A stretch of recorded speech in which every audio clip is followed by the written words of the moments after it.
من اكتر التعليقات اللي بشوفها دايما عندي سواء على الفيسبوك في البيج او على اليوتيوب هي ازاي تعدل سلوك طفلك او ازاي تشتغل مع طفلك او تشتغل على السلوكيات بشكل عام مع طفلك.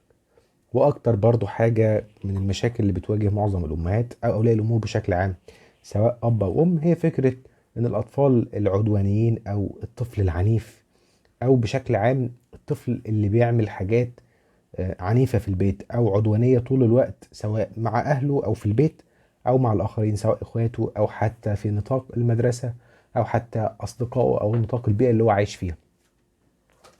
بس في شوية حاجات مهمة جدا لازم أي أم أو حتى لو أنت أب تاخد بالك منها جدا.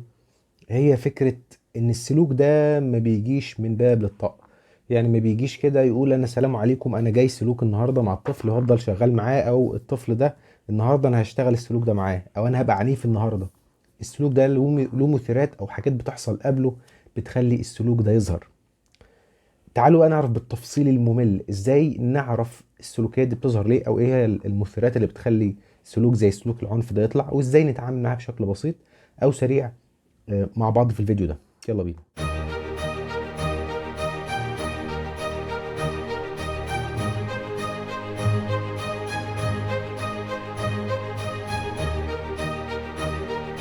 في شوية حاجات كده لازم ناخد بالنا منهم قبل ما نشتغل في المعمعة أو في تفاصيل ما ورائيات السلوك، أو يعني بنشتغل على السلوك إزاي. أول حاجة هي الأفكار المختلفة. يعني إيه؟ يعني قد يكون طفلك، ومش قد يكون، ده حقيقة، إن طفلك بيفكر بطريقة مختلفة وتفكيره مش مناسب لتفكيرك أنت كأب أو أم. أنت حضرتك عمرك أكبر من طفلك بكتير، خبراتك أو خبراتك في الحياة أكبر من طفلك بكتير، المواقف اللي عدت عليك اكبر من طفلك بكتير، فبالتالي سلوكك ده منتقى بعد فترة طويلة من الحياة ومن التجارب بقى سلوكك بالشكل الواقعي اللي انت عليه دلوقتي. وطفلك لأول مرة بيعمل السلوك ده في حياته، فقد يكون الطفل السلوك ده بيعمله وهو مش عارف ان السلوك ده مش متوافق عليه في المكان او في البيئة او عندك انت كأب او ام. فلازم اول خطوة هنعملها هي عدم القبول، انك توصل له رفض السلوك. الرفض مش بالعنف، الرفض مش بالضرب، الرفض مش بالإهانة. في مليون طريقة ممكن توصل بيها شكل الرفض. ممكن إيماءات وجهك تدل على الرفض. يعني ممكن بوشك توصل له ان السلوك اللي بيعمله ده هو مش عاجبك. ومش بس الموضوع يقف عند كده، لازم توصل له وتشرح له ليه السلوك ده غير مقبول وليه مرفوض. لان عقل الطفل بيتفتح وبيعرف السلوك لاول مره، فبالتالي انت محتاج تشرح له شرح كامل ليه السلوك ده مش مقبول. واكتر غلطه كلنا بنقع فيها، وانا احيانا بقع فيها وكلنا بنقع فيها، وهي الغضب. اول غلطه بتبوظ السلوك، يا اما هتزوده يا اما الطفل هيتعامل مع السلوك ده بشكل يخليه يعني يثبت معاه او يحصل له مشكله وتتفاقم المشكله اكتر واكتر. هي فكرة الغضب. لو انت قابلت السلوك ده بالغضب او بالنفور او باي عنف، الطفل يا اما هياخد رد الفعل بتاعك ده ويبدأ يستخدمه في حياته بشكل عام، ويبقى هو ده لكل سلوك زي كده رد الفعل بيبقى شبه سلوكك انت وبينتقل اليه السلوك. آه، يا اما بقى بعد كده يعني بتدخلنا في نقطة مهمة جدا، وهي ليه الطفل عمل السلوك ده. ودي اهم جزئيه لازم تبقى بتجري وراها. مش انك تعاقب الطفل على السلوك النهائي اللي حصل. يعني مش بتعاقب الطفل ان هو مثلا خبط اخوه وقعه او هو قاصد يخبط اخوه، لا، انت تجري ورا سبب انه خبط اخوه، او انه بيحاول يعور نفسه، او بيحاول يعني يستخدم آلة حادة ويخبط اخوه بيها. ليه طفل عمل السلوك ده؟ وهي ايه هي مسببات السلوك؟ وهل الطفل بيكرر السلوك ده كم مرة في اليوم؟ وبيكرره في اي وقت وفي اي زمان وفي اي ظروف؟ لازم تجري ورا سبب السلوك وتعرفه تحديدا، عشان لما نيجي نشتغل على السلوك بقى نبقى نوقف الاسباب بتاعته اللي سببته من الاساس. بيجي لنا حالة او بيجي لنا ولي امر او بيجي لنا طفل، ولي الامر متخيل ان انا يعني هعرف المشكلة واحلها لحظيا ووقتيا من اول جلسة مع الطفل. الموضوع بيحتاج ملاحظة وبيحتاج تفاصيل جدا اعرفها من ولي الامر، وحضرتك هو اول حد يقدر يلاحظ ده ويعرف تفاصيل مهمة جدا. يعني يلاحظ الطفل ويشوف السلوك بيظهر امتى، زي ما انا قلت بيظهر امتى. هل هو صاحي من النوم؟ هل لما بيكون غضبان؟ هل لما ادلع اخوه شوية قدامه بيتضايق؟ هل في حد معين لما الطفل بيشوفه بيظهر السلوك ده معاه؟ هل لما بيروح عند تيتا او جده بيظهر السلوك ده معاه؟ محتاج اعرف تفاصيل مهمة. السلوك بيظهر امتى زمانا ومكانا، واي مناسبة واي تفصيلة مهمة قد تكون قد كده بس مهمة جدا في تفاصيل الشغل على السلوك اللي احنا نبدأ نتكلم بقى عن اكتر اسباب ممكن تخلي طفل عنيف او بشكل عام عدواني مع اي حد.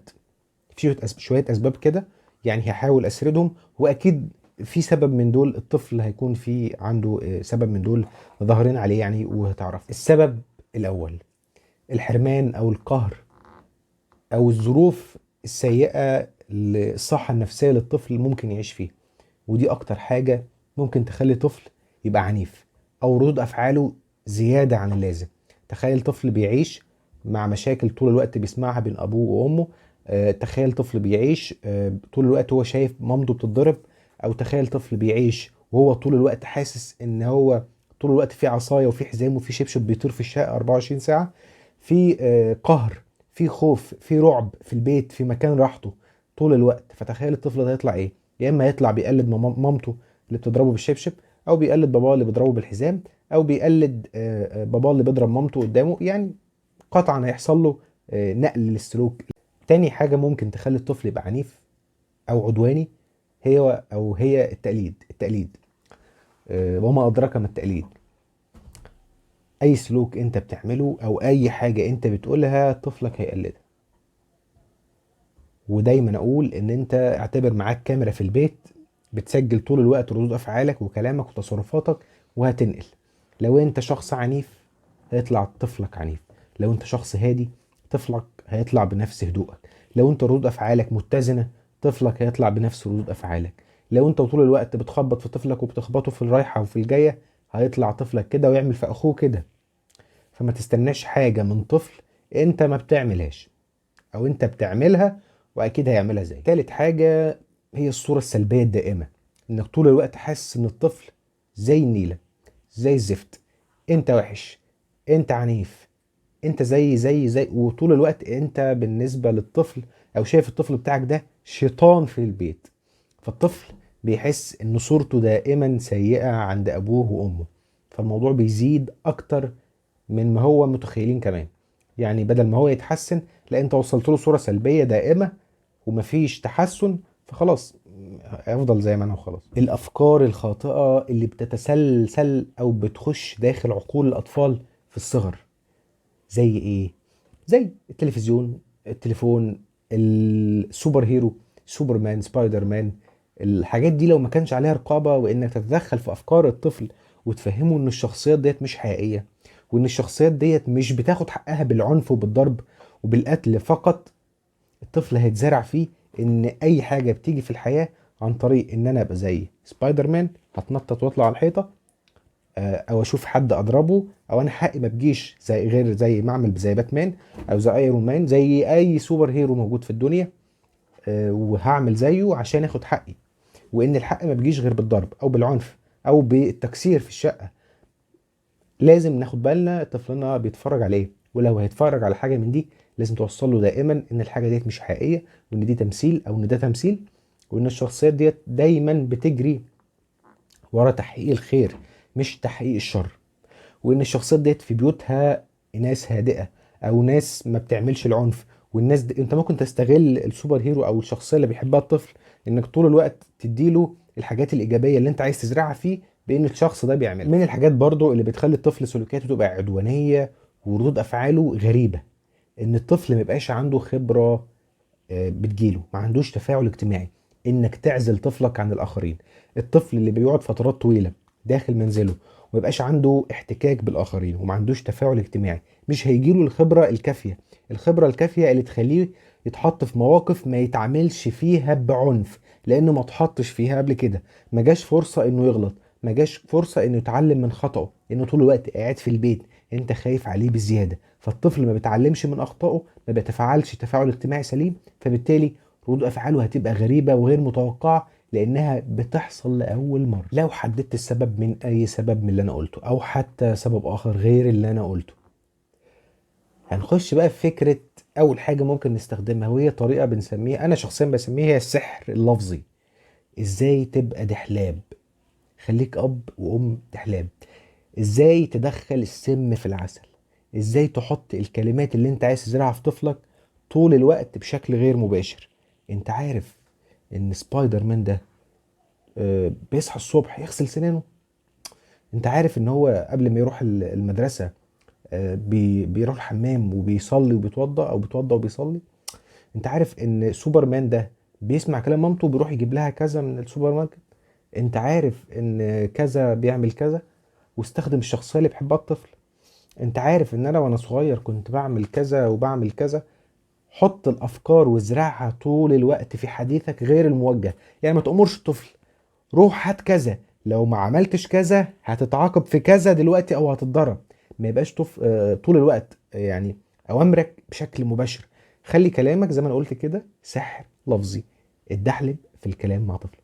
خلي سلوكك الاول والاخير هو الهدوء. يعني كان في دور كده لاسماعيل ياسين كان بيجي في الفيلم لما بيغضب بيعمل كده وبيتحول الى شخص هادئ. خليك انت طول الوقت كده. لو سيطرت على غضبك او تحولت الى شخص هادئ وقت ما الطفل بيكون غضبان، انت كده بدأت تحل اول مشكلة، وان رد فعلك ما يبقاش عنيف مع الطفل، وان بداية اصلا حل المشكلة هي في هدوءك انت. التشجيع اللفظي او التعزيز المادي او المعنوي. طول الوقت ادي جرعة من الإيجابية ومن الكلام اللطيف اللي مرتبط بالسلوكيات الإيجابية اللي هيعملها طفلك. لو وعدت اوفي. يعني لو قلت للطفل النهاردة لو انت كملت اليوم كاملا وما ضربتش أخوك هتاخد آخر اليوم كذا، وليكن 10 جنيه 20 جنيه. لو انت كملت اليوم كاملا النهاردة وما اتكلمتش او ما قلتش او ما شتمتش، هيجي لك في اخر اليوم لعبة كذا، او هنتفرج على فيلم كذا. المهم اللي تقوله تنفذه بجانب الافوره. افوروا في ردود افعالكم الايجابيه. يعني الطفل لو كمل اليوم ما شتمش، افضح البيت كله النهارده احمد النهارده ما شتمش حد، احمد النهارده ما قالش كلمه كان بيقولها على طول، احمد النهارده كان احسن واحد في البيت. تعزيز لفظي. يعني افضحوا في الايجابيه، ما تفضحوش في الحاجه السلبيه بس. يعني ما تفتكرش الحاجه السلبيه وتروح تفضح الدنيا. زي ما هو يعني بيعمل الحاجه الايجابيه زود فيها وافور عشان السلوك ده يتثبت ويمحي السلوك التاني. لازم تحط قواعد دائمه، ولازم اول حد يلتزم بيها انت وماما. القواعد اللي انت هتحطها بدايه من الاعتذار لو انت غلطت. يعني طول الوقت لو انت غلطت او شتمت لازم تعتذر، واعتذار فوري. والاعتذار ده هل يمحي العقاب؟ لا. يعني لو انت شتمت اخوك هتعتذر لاخوك وهتتعاقب، والعقاب كمان يكون متفق عليه ومسبق. يعني العقاب مثلا بتاع الشتيمه وليكن ان هو يتحرم من المصروف لمده يوم، او مش هيسمع التلفزيون لمده يوم، او مش هيخرج في مكان معين النادي مثلا لمده يوم، او هيعمل حاجه معينه مهام يتوكل بيها لمده يوم. فبالتالي العقاب محدد والاعتذار واجب، واول حد ينفذ الموضوع ده حضرتك وتكون انت القدوه. تنظيم وقت الطفل. اكتر حاجة هتخلي الطفل يومه منظم ومفيش وقت ان هو يبتدع افكار جديدة تكون سيئة او افكار فيها يعني مشاكل يعملها او عدوانية او عنف، انك ما تسيبش حاجة في يومه فاضية. ممكن نعمل جدول او لوحة كده وتبتدي فيها من 8 صباحا حتى وقت النوم وليكن 9 مساء، ان اليوم ده كله بتاع الطفل متقسم ومتصور. يعني بداية الساعة 8 صباحا وليكن الطفل هيصحى، هيروح الحمام، هيغسل وشه ويغسل اسنانه ويبدأ يتوضى ويصلي. بعد كده الساعة 9 صباحا يبدأ الفطور او الفطار، وبعد كده يومه بيبدأ تديله بقى المهام بتاعته، سواء يروح عنده دروس عنده اي حاجة تانية. لو هو في مدرسة هتبقى الوقت هيبتدي من بدري شوية.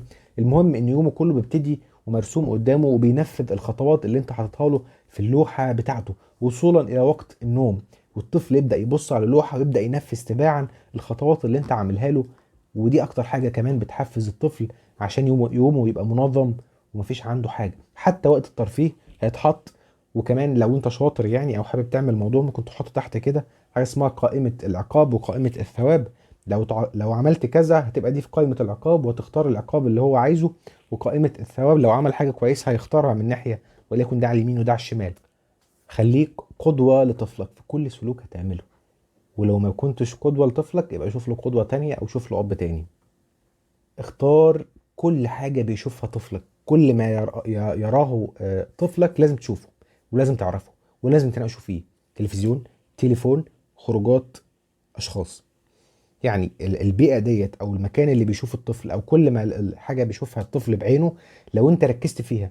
يعني مثلا لو بيتفرج على التلفزيون لازم تشوف هو بيشوف حاجات عنيفة ولا لا.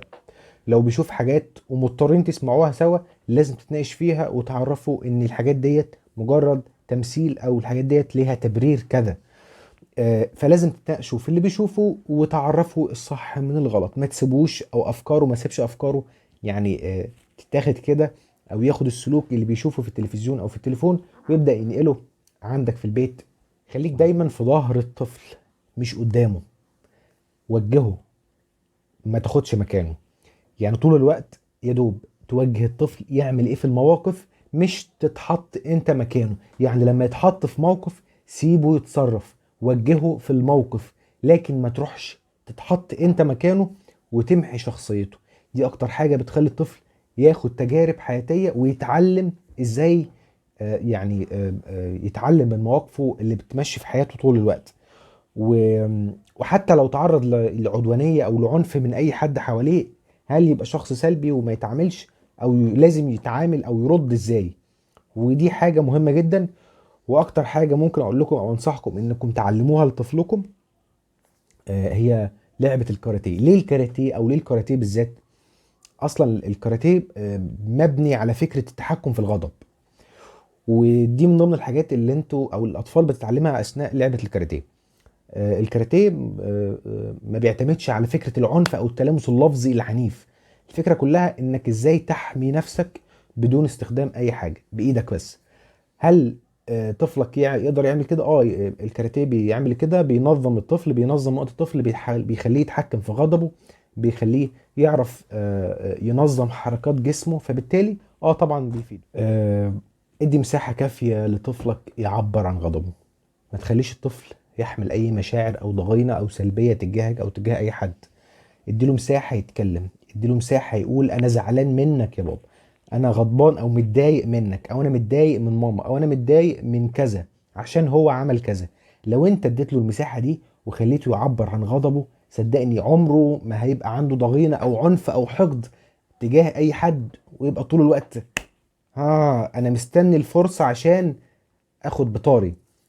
التعبير عن الغضب او التنفيس عن ما داخل الطفل اكتر حاجة هتخلي الطفل طفل صافي زي ما هو. واخر حاجة عايز اقولها لكم، عدل سلوكك انت الاول وهتلاقي كل حاجة اتعدلت في حياتك ومن ضمنها طفلك.